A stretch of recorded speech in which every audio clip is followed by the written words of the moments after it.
first quarterfinal, the SWC 2019 Europe Cup. Almost ready to go. Let's get into it. Picks and bans for game one. Here we go. Match one, round one between Obabo and DGP. Now, again, like Rapid brought up before, we're using the SWC 2019 mode. And what that means is that players can't consecutively ban the same monster in between rounds. So that means we're going to see a lot of diversity in the pick ban phase, and you're not going to see Tian Lang and Vertihile banned next time. Yeah, and that is a really good ban from Obabo, because Obabo, usually he sticks around like trying to get that ATB boost. When it comes to rune quality, I'm not sure how it is for Obabo, but as I said, he knows the way around his opponent, so he just has to draft accordingly. I don't think it's a problem that DGP banned his Vert. We just have to see the way he drafts right now. Exactly, and Obabo actually traditionally loves banning Vanessas, which tells you that he likes to find that first turn as much as possible. One interesting thing about DGP too is that you're more than likely going to see, like we've talked about before, some of those standard picks. However, he does have those counter options like Tian Lang, so I'm hoping to see him bring that into those games in the future. Hopefully. So as we can see, like Obabo, he has that Vanessa, he has his Triana. He's playing pretty safe right now, just looking like he wants to know his opponent. As we've seen from like behind the scenes, like everybody's hiding everything. Everything. So, yeah. It's so quiet. You have no idea. For those of you watching at home, you have no idea how quiet a crowded room can be until you come to an SWC tournament. Right. So yeah. But a Platy. A Platy. Okay. Bringing out a little bit of a revive option. Revive option. Like Obabo is actually really proud of his Platy. I really do not know how he's ruined. Yes! That's my boy! Rauk! Yes! Ooh, that's my boy right there. Rauk is a hype machine. I'm so excited to see him in the first round of SWC's Europe Cup. And I wanted to ask you the question, seeing a Triana and a Fran picked immediately after Ciara and Daphnis, does that indicate some sort of Daphnis ban is coming out? It might be a Daphnis ban. Most likely a Daphnis ban. Unless he thinks he can get that first turn and try to kill it, but that's all it doesn't look like Obabo is going for the first turn, considering that unless his whole team is on Swift, I wouldn't say that. So he bans the Vanessa. There it is. DGP bans out the Vanessa, and then we see a Daphnis ban on the other side. Speed 10% and speed 33 from DGP's side. Let's see how this first round plays out right now. Who's going to get the first turn? Obabo's ready, dude. He's already shaking his hands. He's ready. Oh, first turn from DGP. All right. Bringing out the Seal Magic from Ganymede, trying to lock down that immunity from Fran. So with this, a Swift Gani, knowing that DGP, it looks like DGP knows his opponent. Obabo is not a... He's a big fan of Will, but he doesn't have those Will sets according to this fight then. Yeah, Triana is notably missing some Will right now. But is that going to be enough to take out a Triana right away? No, he's pretty heavy. Like, his Triana is pretty heavy, as we can see right now. I like that as a replacement term for tanky. His Triana is pretty heavy right now. It's put on some pounds in the form of HP. Chooses to just go for the tap, and I think that's 5%. That is 5%. Yeah, I'm not... I would probably see him heal up the Triana. Yeah, that was the safe play, because there's no place to gamble right here in SWC with those dots. You can't. Yeah, and Obabo is going for the right choice. One, to take out the damage dealer ASAP. As soon as Ciara is downed, like it would almost look like an easy streak. Exactly, and he doesn't have to worry about Fran's third skill right now. Obabo's got that immunity from Triana, but as my boy Seppi would say back home, one turn of immunity is no immunity at all. That's nothing compared with a CR on the board. He's correct about that. So, all right. So all he has to do is focus down the Ciara. As soon as Ciara is down, he could just go for the next damage dealer. However, I would probably focus down the Gani after the Ciara so that Gani doesn't revive the Samath. Oh, that's true, because with Gani on the table, Ganymede is a traditional combo facilitator. He works so well with so many different units, and one of those is Samath. So once Samath goes down, if he's still on the table, Ganymede can just ventilate that skill, so that way he can come right back up when he's dead. Exactly. And in this case, Obabo has a pretty heavy fired team with the Platy, with the Rauk, so that Samath is really a really good counter to Obabo's team. It's true, because that death trigger kind of looms overhead, because the longer you go into the game, the more damage it's going to do to your units as that HP starts scaling down and attack starts scaling up. Yeah. Lots of debuffs coming out on Obabo's side. He's looking to be a little bit down, but he had good tempo coming out at that Ciara earlier, so this might not be enough to take him out. we would love to see some Rauk action, and that There Sierra we is down. go. Obabo now making DGP play at a 3-4 monster deficit. Yeah. Seal Magic is back up. Oh, this actually could kill Triana. It looks like it does. However, he still has the Platy, but that depends on how much damage that Samath will deal. Okay. Oh, it's too much. Yeah. As much as I love the Rauk pick, I don't know if it was the best option right here. No. In this case, DGP is really heavy on water units, so we'll just have to see if this Platy can get some procs. That's right, because that's what he needs, to be honest. He needs some procs from Platy to try to get those skills back online so he can start reviving his units. But I don't see him overcoming the Samath in the long term. No. Usually in SWC, what's happening now, these players are just taking their time. Obabo not scooping until the last second because he knows that he needs all that time to think about the next round. Yeah. So in this case, what was his Achilles heel? Is that what you say? Achilles heel. You got it. Heel. Oh my God. You nailed it. His Achilles heel was that he was pretty heavy on fire with the Platy, with the Rauk, and let the Bastet. Myself, I'm not a big fan of having Bastet as my opponent and Samath if I'm relying on heavy fire units. That's true, because she gives that attack buff to it. Attack buff, and she has the defense break. Mm-hmm. The Samath can do some insane amount of damage just having that. That's true. Bastet is like the ultimate partner for a Samath because it gives him the means to snipe out the entire team. Exactly. And then even if you take out Samath, you're still going to take a lot of damage. Still going to take a lot of damage. And especially if you have to work really hard to do that, then you're probably weaker later on in the game anyway. Exactly. It just gets even harder. And like we were talking about with Ganymede on the table too, you're going to have to fight that AoE attack a second time potentially. And Obabo was doing it great. I do like his threat assessment, but he had to get through that Ciara faster. It just wasn't happening. Yeah. I was just going to say, it's pretty clear that Obabo had a really interesting plan going into that, especially with that Rauk pick right at the end. I think we can all agree that was really hype, but it didn't quite work out. Yeah. So he tried to apply himself to the Babel gang. The Obabo gang, exactly. You guys back at home, Babel gang. That one was for you. Yeah, that was. But now we have to win a game. Yeah. So what do you think that Obabo needs to kind of change up to get himself back into this series? Honestly, a lot of it is just picking damage-dealing units that aren't at an elemental disadvantage. That's right. I think he's potentially got it, but we're going to have to see in the second round. That's right, and I think we are about ready to get into our second game of the quarterfinals. This is just the first one, so we've got 3 more quarterfinals after this and a lot more SWC 2019 action coming as we get into game number 2. Yeah, that's what. Here we go. DGP's got a point on the board already, so he's already at match point in the quarterfinals. He only has to win one more game in order to move on to those semifinals and take one more step towards the World Finals in October. Obabo's got to make something happen here. Yeah, with the Tian Lang now in...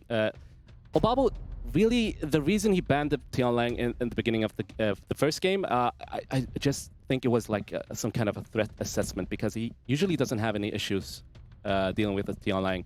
So I'm really intrigued to see how Obabo is going to deal with that right now. I'm wondering if he maybe potentially pre-banned out that Tian Lang because he wanted to pick the Verd. He wasn't expecting the Vertihile to be pre-banned as well, and so he had to adapt. That's always something that you can't really foresee in those pre-ban phases because DGP's probably ready for that first round Tian Lang pre-ban. Yeah. So what we're going to see right now is that Lauren that we've been talking about all the time. The one that Obabo, the cake that Obabo put in the oven. And which I baked. You baked. Yeah. You baked the cake and you took it out and you've been eating it ever since. Yeah. I'm sorry, Babel, but you'll have to deal with it. We can talk about this after the tournament. Yeah, he can't hear us right now. Those headphones are noise canceling. For people who may not know, I was actually stuck in France for a little while on my way over to Sweden for 4 hours, and I watched Taki and Obabo streaming. And that was when I built my Lauren. Yeah. You guys told me right then and there that I should build it. Yeah. So what we can see from DGP's side is he's going for that single cleave right now. So Obabo has to adjust with to deal with that Daphnis unless he's going to ban it. So Lucia. He brings up the Lucia. He has that Nemesis Triana unless he has a double Triana, which none of us know about. So it could be that he will ban that Daphnis, but like with that Molong and Jean pick, I'm not sure if that is a threat anymore. Right, there's still some threats out there now that Molong's there. There's another way to burst down a unit with the Reckless Assault. Yeah. Just take out 70% of somebody's health right then and there. the draft from DGP's side has adapted pretty well. He threw me off with those first 3 picks because I was like, this is exactly what we just saw from the first game, but now he brings in the Molong and the Jean, and so Obabo is now a little short on immunity to leave the Jean and brings out the recently buffed Eladriel. The recently buffed Eladriel, and I really had no idea about his pick with that. So this is a total surprise. This is a total surprise. Eladriel has now been buffed to have the skill that I want Morris to have. I want Morris's passive to say revives 100% of the time, but Eladriel says that now. Yeah. He's got that third skill. Lucia is banned. Jean is banned. I actually really do agree with the Jean ban just because he doesn't have quite enough immunity to deal with it, though the Daphnis scares me. The Daphnis does scare you, and it does scare me as well, Evan. Good. I'm glad to hear that. I'm glad to hear I'm not alone at the table. Yeah. However, with that Eladriel, it's going to be interesting to see how this is going to pan out. So we'll just have to see right now. Oh, no. So DGP has secured the first turn, and he's going to be boosting that Daphnis into range so that he can snipe out that Ciara right now. Does he want to go full on and just make Eladriel burn that third skill early in the game? Or actually, he's got 2 things to go through because he's got Triana's passive on the board too. Yeah. So this is going to be a little bit more complicated than I expected. I agree with DGP's choice right now, not dealing his third skill on either Triana or Eladriel, just going for that stun, which he successfully landed on Ciara. It's a good thing he can't hear me, because if he listened to me, he would have burned all of his resources and come up with nothing, because you'd be all out of skills, and now he's going through, killing the Triana, and now he's got to make Eladriel choose between a difficult decision. Does he burn that third skill now? He will probably do that. He wants that. He wants his unit up again. So Triana is a safe card in Obabo's team right now, so he has to pick it up and just have to adjust. Like, we will just have to see if this Lauren is going to do some insane stuff. Right, because which she's already procced, so she's on her way to amazing things right now. Yeah. As long as Triana is on the board, then that means he can't snipe out a unit. No. Other than Triana. Other than Triana. To say. Getting more damage in on that Ciara right now. Yeah. I'm really excited about seeing Ladriel and the Triana together. Just having those 2 together means that he cannot focus down the Ladriel. He's just going to focus on the Triana. And with that, Ladriel can get those additional procs and maybe get that third skill back up again. You're entirely right. I actually hadn't realized what a great combo those 2 units are. And I've got both of them, so I'm writing notes on the side of things that I need to build after this tournament. And well, you just need the runes as well, Evan. Yeah, so. that's true. I definitely don't have these runes. These are the top 8 players in Europe. Yeah. They've got runes that I can only dream of. Yeah. And I wouldn't even dream of dreaming of them. Well, Molong, that's not 70% on Eladriel, and he had put himself way too low to do that. So he's kind of... Obabo has put that Molong in a position where it's really unsafe to use that third skill. He has. However, like, the Molong doesn't land the bomb. Okay. Ciara missed. That is something we see all the time. I swear I can count the number of times I've seen a bomb land on Ciara or from Ciara on one hand in the last few group stages in America's Cup. It's so few. It's so few. Yeah, I know. I've been a witness to that. Yeah. Anyway, so Obabo's main target right now would have to be like, maybe in this case, I'm not sure how much that bomb will deal damage. How much damage that bomb will deal. Oh, I got you. When the Molong gets down right now, he will have to pan out and focus down maybe that Daphnis. Exactly. Does Ciara proc? No proc from Ciara. It's probably for the better that it didn't happen now, considering that it would have been a tack-broken bomb that she would have put on, but it would have had that added benefit of getting out of that defense break just short of enough of killing Molong. He's got 1 foot in the grave right now, and now Ciara can potentially proc into a... no, nothing. That is okay. That Molong will go down. He can just take his focus onto another unit. Obabo can just go versus that Daphnis. Daphnis is the threat right now, considering... he's heavy on fire team.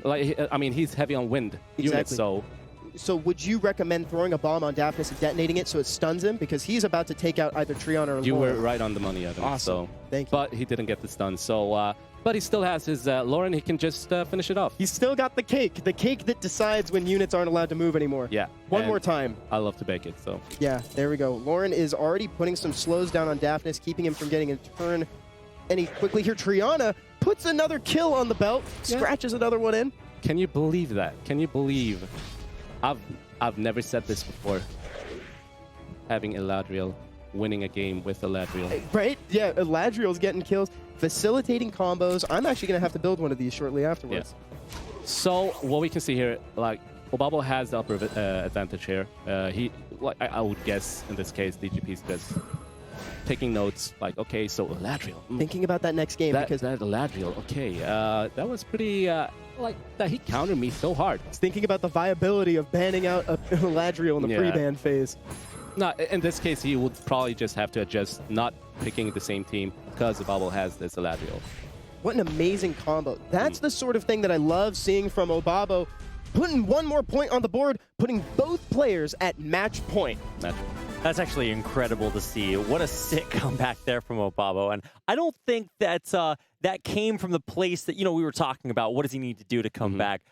I didn't really see that coming. I didn't see, like, he's a good friend of mine. I did not see that coming as well. So, but he said that he had some, like, secret cards. Okay. And that he just revealed one. So that was definitely the secret stuff. I mean, you might know your opponent's monsters pretty well, but I mean, if you have a secret strategy to pull out, this is the time. And I think that even though these guys used to be guild mates, it's still clear that Obabo might have a few things up his sleeve. Right? He has a lot of stuff up his sleeve. So yes, he definitely does. And now's the time to bring out the surprises when you're down a point in SWC and the whole future of your World Arena Championship career rests on getting that point. It's a good time to reveal to the world that Triana works suspiciously well with Eladriel. It does. Mainly because you have to focus on the Triana. And at that point, Eladriel can just get that proc, and what do you know, he has his third skill again. Because when you come into a game like that, you see the enemy team lined up with immunity from Triana, and you're like, this is going to be easy. I can just snipe it out with Daphnis. And then you realize there are actually 2 walls on the way to this goal. I actually have to overcome the Triana and the Eladriel to get through. Look at Obabo reading his opponent right there. DGP seems to be pretty relaxed right now, considering what he can do to win this next game. But Obabo is reading the opponent, thinking about it. I'm almost thinking that you were entirely right. That first round was just him sending a shout out to the Obabo gang back home. I mean, shout out. Yeah, we're going to give you one of those shout outs too. I think during the game, DGP actually seemed a little bit nervous. I was like watching his hand, and it was like a little bit of adrenaline going on there. And I mean, this is the Europe Cup. Like, the stakes have never been higher because the person that loses this next game is out of the tournament. That's right. Oh, yeah. Once you make it to the semifinals, you've basically secured at least a part of the prize pool, and you've set yourself up to maybe go to Paris for those World Finals in the end. But here, this is where all of those decisions really, really matter. Yeah, everybody's fighting for those packs. So yeah, exactly. There's more packs at the end of this thing, potentially. It looks like we are about ready for game number 3 here. So the deciding match in our first quarterfinal is about to happen. One of our players is going home, and another player is going on to win at least $2,500 and potentially even a spot at the World Finals here in game 3. That's right. Round 3 of match 1 at the Europe Cup in Paris. Those are the last round pre-bans. Hathor, even a popular pick in the pre-ban phase these days. Yeah, I'm not a big fan of Hathor, mainly. I don't know many people who are big fans of staring down the Hathor, to be honest. No, I just don't like the sleeping game. But you know what? If it works, it works. So it's funny how people so often want to pre-ban out a big LD Nat5 unit like a Ragdoll. And Vertihile is basically the safe ban for people who don't know if they have an LD Nat5 because everybody has this Ragdoll. Yeah.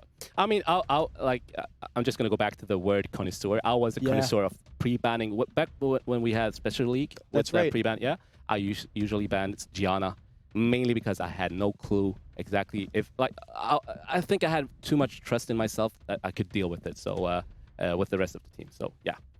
And here's DGP bringing back that champ, that Daphnis. He still believes in it. He still really believes in that Daphnis, even after last game, even after we saw Obabo clearly has some counters planned for him. Yeah, however, with the Vanessa first pick, I don't think Obabo is going to go for that defensive team anymore. So that Daphnis will still be with that Lauren. I like that. Okay, Obabo. Still, so the Daphnis is still a threat with the Triana on the table. But like we said the last game, Lauren can essentially decide that a unit doesn't get to move anymore. And what I mean by that is that she has attack bar reduction on all of her skills based on the passive. She can also add a slow when she uses her first skill. Yeah, and she has the strip on the second skill and heal blocks. So if you want potentially to heal your teammate, it's not going to be possible with that heal block. So yeah, that's right. So for those of you who haven't built a Lauren yet, she's available in the Ancient Coin Shop. Make sure to get her. She's free to play, and she's seeing a lot of representation at the SWC. All right, DGP going with that Jean pick again. Pretty interesting. I haven't seen many people be relying heavily on that Jean. So I like that. I like that. He chooses the Bastet as well, looking like a semi pre-year drafting. Right? Yeah, that's what I was exactly what I was going to say. This is bringing me back to SWC 2018 when we saw Jean picked, I think, in the double digits. I think she was picked in the double digits. Oh, really? Yeah. Okay. Ager, Wusa rounding out Obabo's and picks. Odin from DGP. It's so funny because mere moments ago I was going to confidently say ban out the Daphnis. He doesn't have too much damage. You've got 2 sources of immunity. But then when that Odin comes on the table, yeah, that is a really good pick versus that Ager. And against the Triana and Wusa. So I probably will see a Vanessa ban on Obabo's side. No, you know what? I was incorrect. Lauren. No Odin. That's a respect ban on the Lauren. I really appreciate that. I'm happy to see the starter ban because maybe Obabo's plan was to make it so that Odin never gets a turn. It's going to be a little bit more difficult now that he doesn't have his attack bar reduction and the slow from Lauren, but he still has the attack bar absorption from Ager. So Jean is not going to do a lot of stuff here with the 3rd skill, considering he has a Wusa. Obabo's looking a little stressed, actually. I mean, I would be too. This is round 3 of match 1, so again, a lot is riding on this. Someone is going home after this game, and someone else is moving to the semifinals. Shields up from Wusa. So it seems like he's going to focus down the Daphnis. Daphnis doesn't have a revive, so it's easily you can just kill that unit and then focus down to Odin. Great proc from Vanessa. That was a really good proc. That is a possible match-defining proc from Vanessa. Putting that defense break on and capitalizing on it immediately. Daphnis is off the table, and a huge threat is gone. Taki says, my boy. Obabo gang back home is cheering at that proc, but now Odin gets to do something similar, but he's going to have to do it twice. Yeah, he's still... Okay, that was not a crit. Okay. Not bad. That was definitely not a crit. Okay, so now Obabo has a safe haven. He can just focus on whatever he wants. He has double revive up, still up, considering that Odin didn't do anything. Anything at all. And a weird amount of nothing was done just now from that Odin. Yeah. Fran is almost off the board, but she still has her 2nd skill. I don't think I've seen her use it just yet. Yeah.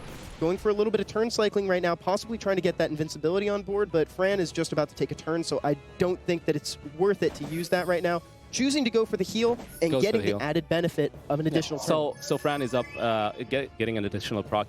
However, just by looking at this physically, looking at the board right now. Yes, I'm physically looking at this. It's going to take a lot from DGP's side to win this. DGP has got to make something happen with this Odin. He's got to get back up to 5 stacks of knowledge by gaining those beneficial effects so that way he can try to snipe a unit again. I'm just afraid that his 1 chance was gone when it didn't crit. Yeah. It's those extra crit rate on the slot 4 that Seppi always tells me to upgrade on my Vertihile.